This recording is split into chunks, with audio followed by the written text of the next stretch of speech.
Demi masa depan, revolusi STY di Timnas berhasil. Tak ingin ulangi momen kelam, Timnas targetkan kemenangan di Hanoi. STY bak bermain api kalah hadapi Vietnam. Pemain diaspora absen bela Timnas U20 di laga uji coba.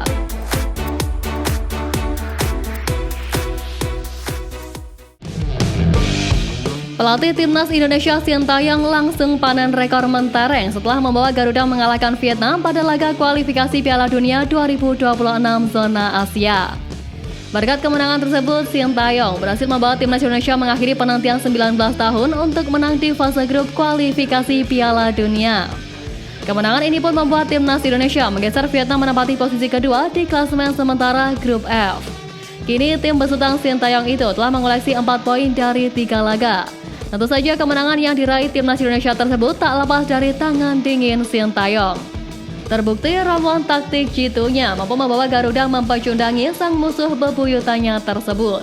Kemenangan atas Vietnam tidak hanya memberikan kebanggaan, tetapi juga memberikan tambahan poin FIFA yang signifikan bagi Timnas Indonesia.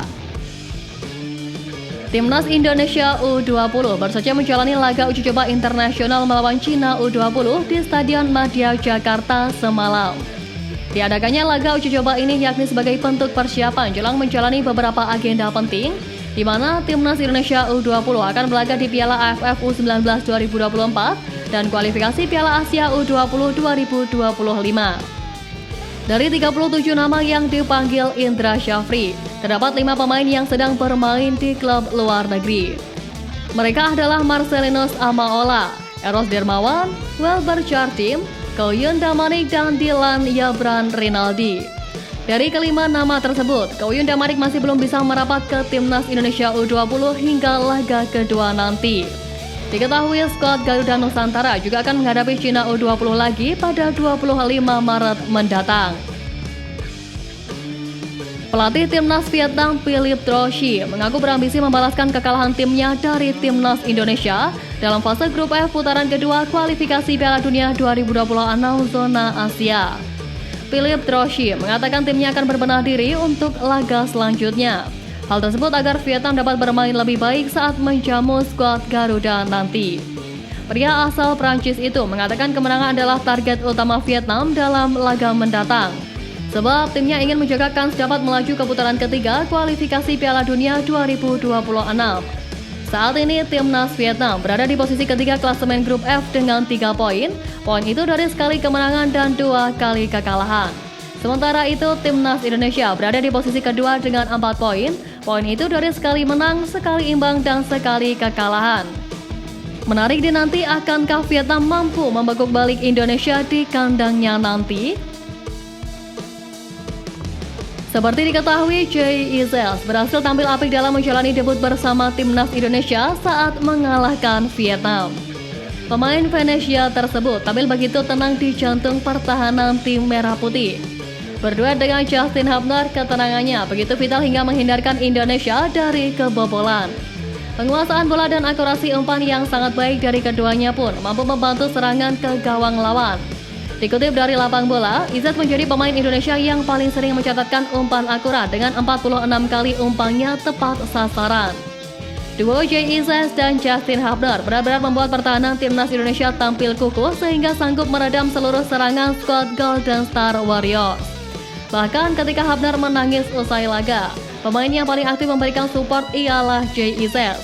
Pemain asal klub Venesia itu beberapa kali menepuk pundak Justin yang meneteskan air matanya. Jay Izzat juga sempat memeluk rekan duetnya di jantung pertahanan tersebut. Jay berusaha untuk menenangkan Hubner yang terlihat begitu emosional dalam momen mengharukan ini. Semua orang pasti geleng-geleng kepala membaca line up pemain Timnas Indonesia yang diturunkan saat hadapi Vietnam pada Kamis 21 Maret lalu. Sebab dalam laga krusial, Sintayong justru menampilkan para pemain yang belum terbukti kehebatannya. Tengok saja wajah Hoki Caraka, striker muda dari PSS Sleman. Kemudian ditambah lagi dengan Nathan Joan dan Jay Izzat di posisi belakang. Dengan kacamata apapun, komposisi ini jelas bukan the winning team. Secara kebetulan pun Vietnam menerapkan strategi kejutan. Mereka bermain agresif sejak awal laga. Sebuah strategi yang aneh bagi tim yang bermain tandang dan hanya menargetkan hasil imbang. Namun ternyata Indonesia mampu memegang kendali permainan hingga para pemain lebih cair dalam mengalirkan bola di babak kedua. Rupanya pergantian pemain yang dilakukan Sintayong mengubah semuanya. Para pemain simpanan ini dikeluarkan saat para pemain Vietnam mulai kehabisan tenaga. Strategi agresif yang mereka terapkan sangat menguras tenaga dan tidak menghasilkan gol sama sekali. Usai meraih kemenangan di kandang sendiri, Timnas Indonesia tetap menargetkan kemenangan saat bertandang ke My Ding Stadium Hanoi pada 26 Maret mendatang. Gelandang Timnas Indonesia Marcelino Ferdinand mengakui persiapan sudah dilakukan oleh seluruh pemain untuk menyongsong laga di Hanoi. Pada laga terakhir Timnas Indonesia di Hanoi, pasukan Garuda dihajar Vietnam dengan skor 0-2 di semifinal Piala AFF 2022. Bahkan kala itu Mark Klok dan kawan-kawan kebobolan gol cepat pada menit ketiga yang membuat pertandingan semakin berat. Karena laga itu, skuad Garuda mempersiapkan mental, antisipasi dan akan tampil lebih baik lagi. STY pun juga bertekad meraih kemenangan di kandang Vietnam mendatang untuk memecahkan rekor 20 tahun Timnas Indonesia tak pernah menang di Hanoi. Kemenangan terakhir didapatkan Timnas Indonesia saat bertandang ke kandang Vietnam pada Piala AFF 2004. Sejak menukangi Timnas Indonesia pada tahun 2020 lalu, Sintayong memang bisa dibilang melakukan revolusi. Sintayong langsung menendang pemain-pemain yang dianggap tidak sesuai dengan skemanya. Pelatih asal Korea Selatan itu juga tidak ragu untuk memberi kepercayaan kepada pemain muda di Timnas Indonesia. Kebijakan Sintayong itu pun kini bisa dibilang mulai membuahkan hasil. Pada laga kualifikasi Piala Dunia 2026 zona Asia kontra Vietnam Kamis lalu, skuad Garuda dipenuhi oleh pemain-pemain muda. Ya, dari kesebelasan yang diturunkan STY, para penggawa Garuda memiliki usia rata-rata 21,3 tahun. Terbukti dengan susunan pemain tersebut, Sintayong mampu membawa Timnas Indonesia meraih 3 poin perdananya di laga ini. Sebelumnya pun Sintayong juga berhasil mengantarkan Timnas Indonesia lolos ke Piala Asia 2023 dengan pemain mudanya. Pelatih asal Korea Selatan itu mengatakan alasannya banyak menurunkan pemain muda adalah demi masa depan Timnas.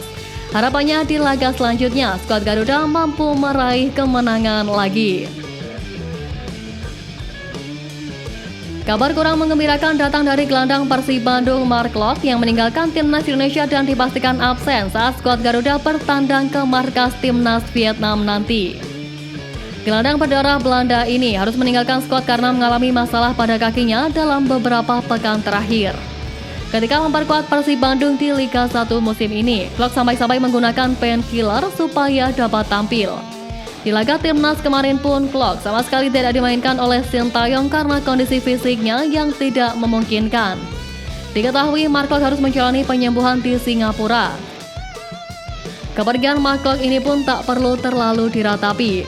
Sebab di laga mendatang, Timnas Indonesia kedatangan 2 pemain top yakni Tom Haye dan Ragnar Oratmangun. Harapannya 2 nama ini dapat membantu Timnas Indonesia menang 3 kali beruntun atas Timnas Vietnam, sekaligus membuka peluang lolos ke babak selanjutnya.